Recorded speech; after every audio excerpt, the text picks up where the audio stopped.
Hello and welcome to another episode. So this week I'm talking about my PS5 collection.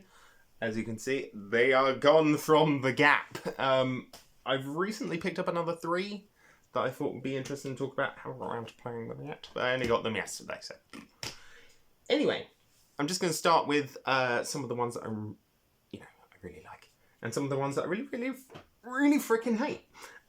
Okay, fine. I'll just jump straight on that. Deathloop. Oh God, what happened to Arcane? Like, what happened to Arcane? Stop making shooters. You can't do it. You can't do it. The shooting in this is appalling, and the powers suck. Awful game. Terrible. One of the flat-out worst. And the annoying thing is, pretty much one of the major reasons I got PS5, because it was an early exclusive back in 2021, and it's not worth it. What is worth it that wasn't exclusive, however, isn't anymore, but apparently that version is considerably worse. Ghostwire Tokyo. There's a whole lot of improvements to this that have been made over the last 2 years, and oh no, it's only been out a year. Mad. Came out last year. This was a big one for me. It's made by Tango Gameworks, who made what did they make? Evil Within. Evil Within 1 and 2. This started as Evil Within 3, but as it went on, it got less Evil Within and more Ghostwire Tokyo. Kind of an open world single player adventure, which always on board with a single player adventure, especially when it's going to go to places that I don't tend to visit in games. We get a whole massive chunk of Tokyo kind of sectioned off by ghosts and other cool stuff, and there's combat left, right and centre. Combat's surprisingly fluid. Feels stiff. I'll really admit that. It feels very stiff, and it's very simple. It's very simple. It's almost too simple. And I think that was a big detriment to this game as a whole, but they have improved that with updates from what I've heard, so I think I need to plug this bad boy in again and actually frickin' finish it, because I hear it's a really solid experience. From what I've played, it is. It's good. It's not scary, but it's that kind of horror that I really enjoy. That kind of overwhelming dread. It's not the kind that's all jump scares and blood and gore. And I'm not a big horror. Let's be fair, I'm not a big horror fan. But if it's got a really oppressive atmosphere with some really fun gameplay, you have my attention, mist. You have my attention, sir. What do you call that? Corvus? Chorus? I'd say chorus. I like owning a space sim. Whether I play that space sim is up for debate, because this I've only played maybe about half an hour of, and it's fine. To be fair, it was £5, and it's not great. It's fine, but it's not Deathloop, let's put it that way. It's not Deathloop. And thank God for that. Destroy All Humans 2. Reprobed. I'm a big fan of Destroy All Humans. I grew up with that first one, whether people know it or not. Hello, Mum. But I did play it around a few people's houses, and you know what? It's a lot of fun. Just kind of, well, you're an alien in the 60s using an anal probe. What do you think's going to happen? And that's going to get me blocked, isn't it? Don't block me, YouTube. Just because I said the analyze probe. There we go. It's an analyze probe. But yeah, remade by THQ Nordic, who I'm a big fan of what they're doing, to be honest with you. Kind of wish they had made the multiplayer local, but that's just me. Yeah, solid game. Need to play it more, but that's always the case in many of the games that I own. EXO Demon. It's a first-person shooter that is kind of shockingly bad. It's not great. It's not very good. Again, a £5. A lot of these were £5 now I think about it, which is lovely. I love it when games are nice and cheap, but this is not a game I'd recommend. Again, nothing will beat Deathloop for bad, but yeah, not great. The Riftbreaker, or just Riftbreaker. No, The Riftbreaker. Kind of a top-down strategy kind of... What's it called? Factorio kind of deal. Combined with a top-down shooter sort of dealio, which isn't my cup of tea. However, it was 5 quid. A game that I have wanted for a very long time, having seen it multiple times across a whole bunch of social media. Startopia, or Starbase Startopia. Very, very solid strategy game, or strategy sim game. Lot of fun. Very good city builder. I'm very bad at it. I'm very bad at it, and I need to play it more. Isn't that always the way? We always need to play more of the games that we have purchased. Speaking of, Instructional Stars, released by PlayStation Studios, flopped hugely. Gives me how much was this, actually? 12 quid. 12 pounds. Not great. Not great. Big freaking manual, though. Man. But I can guarantee you that manual is just all of the terms of service in different languages. Go back to making manuals. I miss reading them on the bus when I'm going home from the game shop going, oh, that's cool, that's interesting, that reads nicely. God. If you're going to stick a wad of paper in there, at least make it something interesting to read. Anyway, pity. I haven't played too much of it. It's just kind of one of those vehicle destruction games that's not as good as Twisted Metal, and nothing ever will be. Control. I'll be honest with you, I bought the game originally for the PS4, and I did not really gel with it. Remedy and I have an odd relationship, and I hate pretty much all of the games they've ever made, but I also really like a lot of the games they've ever made. Really don't like Alan Wake, and the fact that the new one is exclusively digital can just get lost, drop dead. That game can drop dead. Not the people, the game. The game can drop dead. I don't care. Not interested. And then, knowing them, they'll release it a year later, a physical anyway. But, Control. Basically what happens if you take SCP, combine it with Alan Wake, and make it a lot better. And you know what? Big fan. Big fan. Especially the Ultimate Edition. The DLCs, though, were really, really bad. They were really bad. They were awful.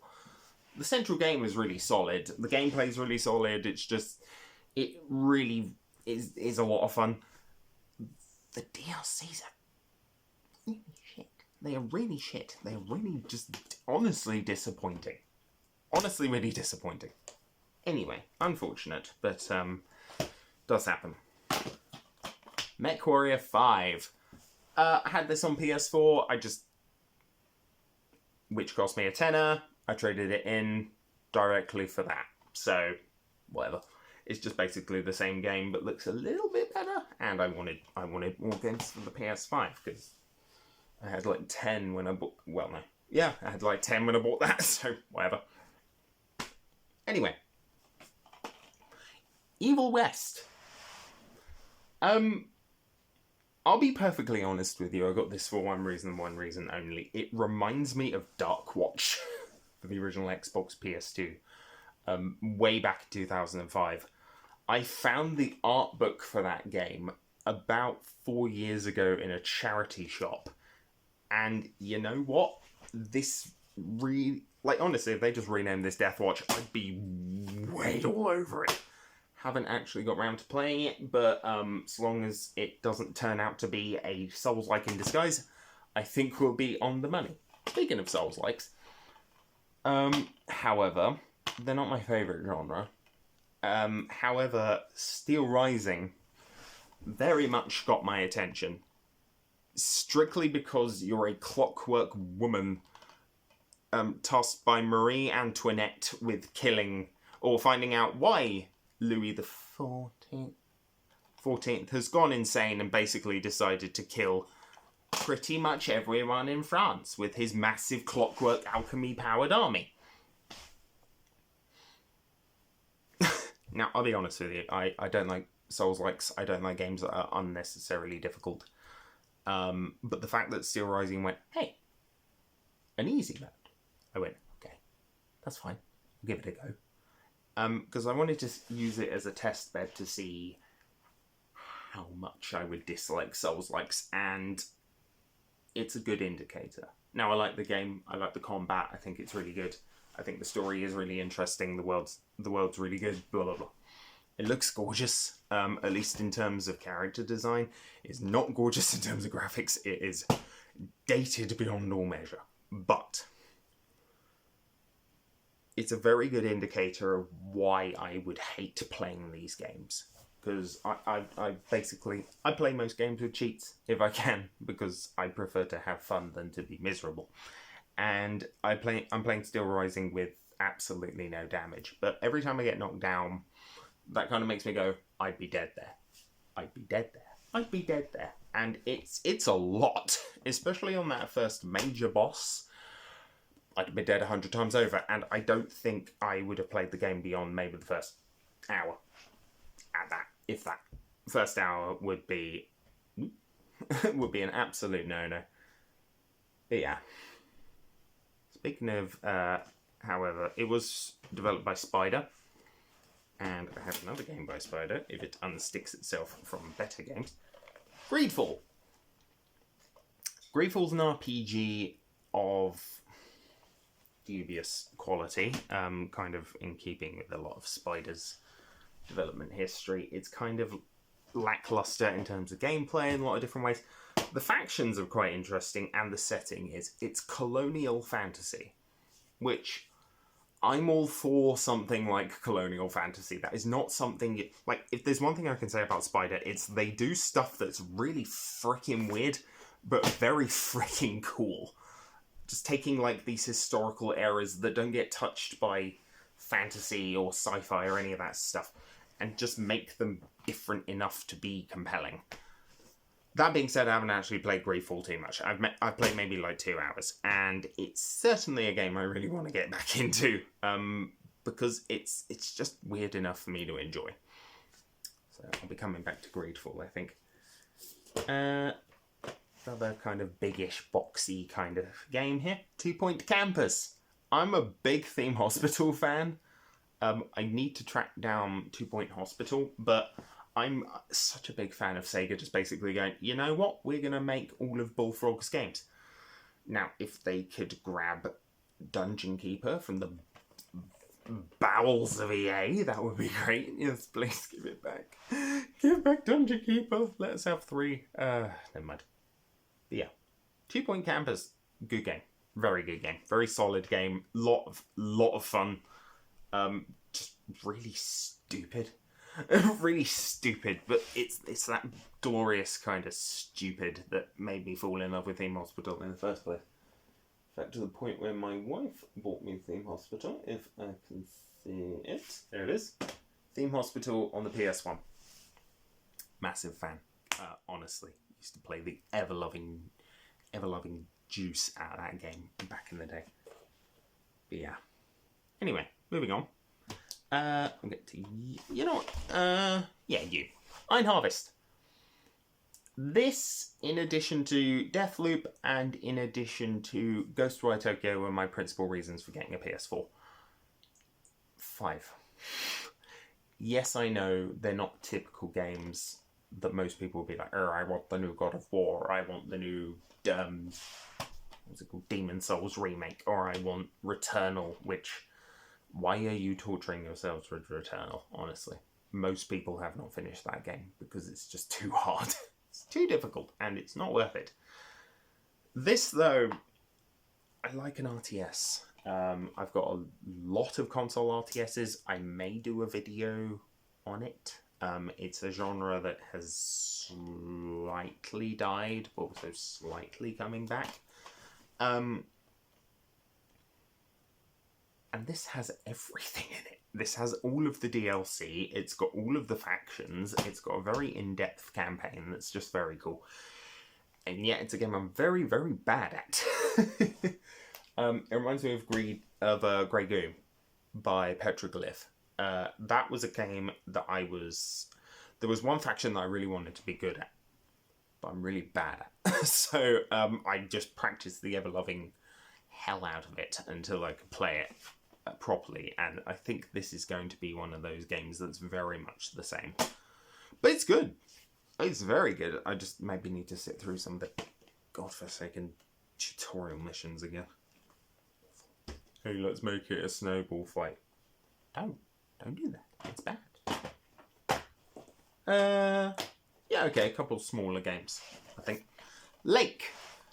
You're playing as a post woman, or a post person, if you want to call them that. A post person going around delivering post instead of doing her actual job, which is, I don't know.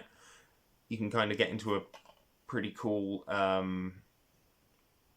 romance with a lady basically running a Blockbusters, which is pretty sick. You can get into it with a lumberjack who lives in the woods. You can go back to your regular job. You can just be single. It's just kind of nice and chill, and there's characters in there that I would quite happily drown. But yeah, it's a nice, simple, sweet little game that I would heartily recommend if you're into just kind of, chill out games. My wife and I actually played through it. She did a lot of the delivering of the post. I did the story sections, which was quite nice. Yeah, we kind of took it in turns to do the post route, which was kind of cool. Speaking of routes, Route 96.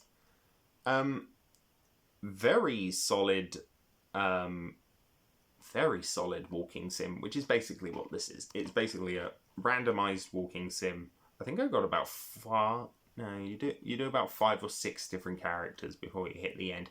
Make different choices. Each one has different this, that, and the other. You can run into different characters in different orders. Certain characters you just flat out don't run into. One character I really hated because he's just excruciatingly one note. That's the twat with a gun. God, every time he showed up, I nearly put the game down because it was just awful. So, Digix Art, if you're listening and make another game like this or make a sequel called Road 97 or some nonsense, don't put that arsehole in it. Maybe playtest the ones who are excruciatingly one note, which he is. He's boring. Which is a shame. It kind of put a dampener on the game for me. But I do recommend Road 96. It's very solid if you're into that kind of thing. Nope, they're on my favourite pile, as you may remember from my 3DO video. I do them with my favourite games last. But yeah, Devil May Cry 5. I was a huge fan of 4.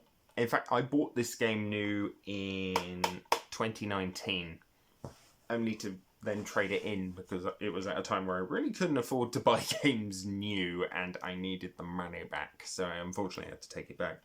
I've picked it up again over the last couple of days, and I believe, this has a whole load of additional stuff in it. Playable Virgil, deluxe content turbo mode, and a legendary Dark Knight mode. So I guess you get to play as Batman. Yes, I know, bad joke, never mind. But I really liked 4. I really liked Devil May Cry 4. I'm not a huge Devil May Cry fan. I'm definitely more in the Bayonetta camp, but I'm excited for 5. I'm very excited for 5. And if we can get more games like Devil May Cry, give me them. Bring them back. That'd be nice. Lollipop Chainsaw Remastered when? Instead we get Shadows of the Damned. Okay, I guess we'll just get into the 3 games that I got yesterday. The Valiant. These are all new. I have opened them and I will get around to playing them. Kind of a squad-based RTS in the vein of Company of Heroes, except it's set during I want to say the Crusades. In the 13th century in Europe and the Middle East. So yeah, going out on a limb and saying, you're playing the Crusades, which... okay. Not good, considering what happened in the Crusades and how it was 100% the Catholic Church's fault. But I'm wondering if this game will touch upon that. I'm hoping so. It sounds very cool. And I'm always on board with an RTS game that's going to switch it up a bit, but also let me just do skirmish mode. Because I like skirmish mode. Skirmish mode is my favourite thing to do in an RTS, outside of the campaign every now and then, looking at you, Riddle at 3. Anyway, Broken Pieces. I don't know too much about this. I know you can kind of control the weather and you can kind of do some point and click stuff, but it's also got combat. It was £18. It sounded interesting, so I thought, why not? But yeah, I'll give it a go. If it's naff, I will tell you. If it's good, I will recommend it. But for now, I have no idea. This next game kind of falls into a little trend that I like in games, which is games that are fundamentally terrible, but they must be bad. They must be terrible. Good examples are Damnation on 360, Inversion. What else is there? Rage. Except Rage is boring, so it's different. Games that are terrible, but they're hilarious in their badness, and there's always something in there that's different. So in, say, Dark Void, by... Who made Dark Void? Now think about it. Ooh, doesn't say. Naughty Capcom. Anyway, Dark Void, bad game. Gives you a jetpack. So that immediately levels it up to at least a 7 out of 5. This gives you telekinesis, time manipulation, and cloaking. It's 41 hours. I mean, I couldn't pick up a game that follows a man looking for his lost wife that then involves teleporting across the time-space continuum to different alien worlds, fighting robots and alien-manipulated zombies. Okay. Why of all games did this get a physical release, and why does it look like he has 2 wives? I mean, 2 of the same wife, actually. 2 of the same wife. Wouldn't complain. And I know she heard that, so... Anyway, let's get into my final games on the system that I easily my favourites. Kind of a top 4. I haven't got a top 5 for the PS5 yet. Terminator Resistance Enhanced. I really freaking loved this game when it first came out, and the fact that this has like an entire mode playing as the T1000, T800 or T850. I can't remember. Doesn't matter. 800. 800. Thank you. Playing as the T800, from what I'm given to understand. You're an infiltrator model. Unfortunately, you're not Arnie. But yeah. It's basically what would happen if you took Fallout 4, which is easily my favourite Fallout. Yes, bite me. And kind of built it around Terminator with the same kind of Cameron-esque dialogue. And an actually good story that's not Terminator 3 or Terminator Genesis or Salvation or the freaking Dark Fate. Just grief. Actually good, solid writing, good, solid gameplay, and good, solid, just... feels like a Terminator sequel. It feels like a Terminator 3 that should be a Terminator 3. Like, honestly, make this into a game. Make this game into a film. I'll fucking watch it. It'd be amazing. But yeah, solid game. Showcases my distinct lack of Terminator knowledge, but still. Anyway, probably one of my absolute favourite games of the year so far, and I know that is going to be very typical of me. Wanted Dead. This game's hilarious. It kind of falls into that whole, I wouldn't have got this if there wasn't an easy mode that you activate through cheats and you get little cat ears and little whiskers on your face, kind of showcasing Neko-chan mode. But this game's insane. It's absolutely, positively batshit insane. It has absolutely no regard for well-established story convictions. You've got the main character who's a 7-foot-tall Russian lady who, as far as I can tell from the actress, has not worked in anything video game related whatsoever, with a very, very weird delivery, who's also experiencing flashbacks which are showcased exclusively in anime format. Really freaking good music. You've got stuff like Maniac, You've got stuff like she works hard for the money. Just honestly, the marketing alone sold me on this. The marketing alone, and it was strictly one. It was one trailer and one line in particular. It's the girl who plays Quiet from MGS5, which is immediately throwing all kinds of weird signals, considering what I saw her do in the rain. And it's her in a kitchen going, oh, we're going to make a lasagna. And she gets to, oh, make sure when you're using the tomato puree, don't use that hipster shit. Use the good stuff. And I went, I'm going to get this game strictly based on that. And you know what? I do not regret it at all. It's mad. You have multiple different gameplay modes. They're like little mini games. One of them is about eating ramen in rhythm. One of them is about singing strictly just the Dutch version of 99 Luchtballons. And that's it. It's a karaoke game just for 99 Luftballons, and it is terrible, and I love it. There is a side-scrolling shoot-'em-up. It's just... It's mad. It's a completely mad game, and you know what? I love it to death. I absolutely love it to death, and I need to play way more of it than I have already. It's just... Honestly, play Wanted Dead. It's gonna be on my top 5 games of the year. It just is. It's that insane. Moving on, a game that people will go, oh yeah, you know what? That's actually a game people would actually play, unlike Wanted Dead. Ratchet and Clank Rift Apart. I've never been big into Ratchet and Clank.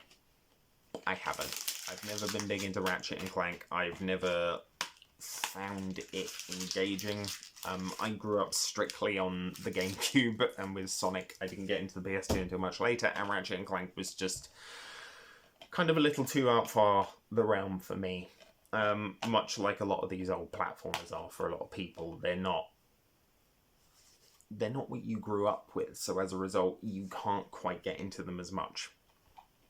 At least that's what I found. I found it very difficult to get into Crash, I found it very difficult to get into Spyro, I found it very difficult to get into Ratchet and Clank. This changed that.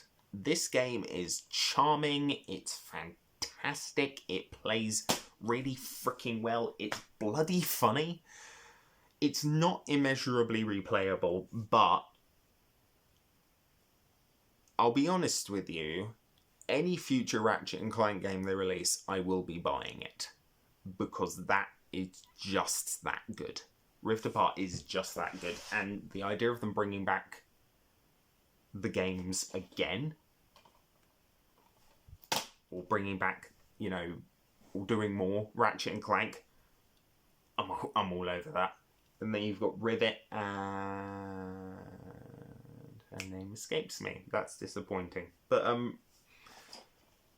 yeah, I really like Rivet as well. She's a lot of fun. Normally the whole parallel characters are jackass and they don't trust the other person, blah, blah, blah. That's not the case here. There's a lot of the history in the series is brought back. It's very charming, but it's easily a game you can jump into if you know absolutely nothing about Ratchet and Clank, which I don't. So, yeah, get this game. Final game now, and then we'll be done. And a game that absolutely nobody will have played, and if you have, more power to you. The Forgotten City, absolutely my favourite game on the PS5, which I know is insane. Considering some of the stuff I've got here, considering some of the stuff I've talked about, but I haven't encountered a game this well written and this genuinely compelling in such a long time. Like, honestly. So it's set in a Roman city, which is built on like some Greek ruins, but the Romans have recently moved in, and you are a time traveller. You basically end up jumping through a time portal and get stuck in a time loop where the same day repeats constantly. And as a result, you have to find out someone who's going to commit a sin. Now, if someone commits a sin, everyone in the city is killed and turned into gold statues. At which point you can restart the time loop, and you kind of have to multiple times to beat the game, which is always fun when you're kind of running around doing things. There is a gameplay and story element that kind of means everything you've done prior will be done for you by an additional character, and then that builds into the story later, and then end up screwing everybody over anyway. But yeah, this game goes places, and you know what? It's based on a mod. So if you've played Skyrim, there was a mod a very long time ago that was set in a Dwemer city, and it follows much the same plot, except this one they obviously couldn't use it when they made their own game, so instead they went, right, let's base it on Roman mythology, bunch of other mythology, including Greek, Egyptian, I think Sumerian, actually, or maybe Babylonian, one of the two. But yeah, built very heavily on all of that, and then goes to some absolutely wacky, insane places, and just a delight to play. I played through it again, and I love that game. It's wonderful. It's absolutely wonderful. But yeah, okay, guys, that's it for the PS5. There are other games coming out later this year. Maybe Scorn, Avatar, the new Avatar game, Frontiers of Pandora. That game looks really freaking good, and I'm really excited for it. Maybe Foam Stars. We'll see. But yeah, there's a few games coming out later this year for the PS5 that have my interest. I'm sure there's some that have your interest. So let me know what they are in the comments below, and that will be me signing off.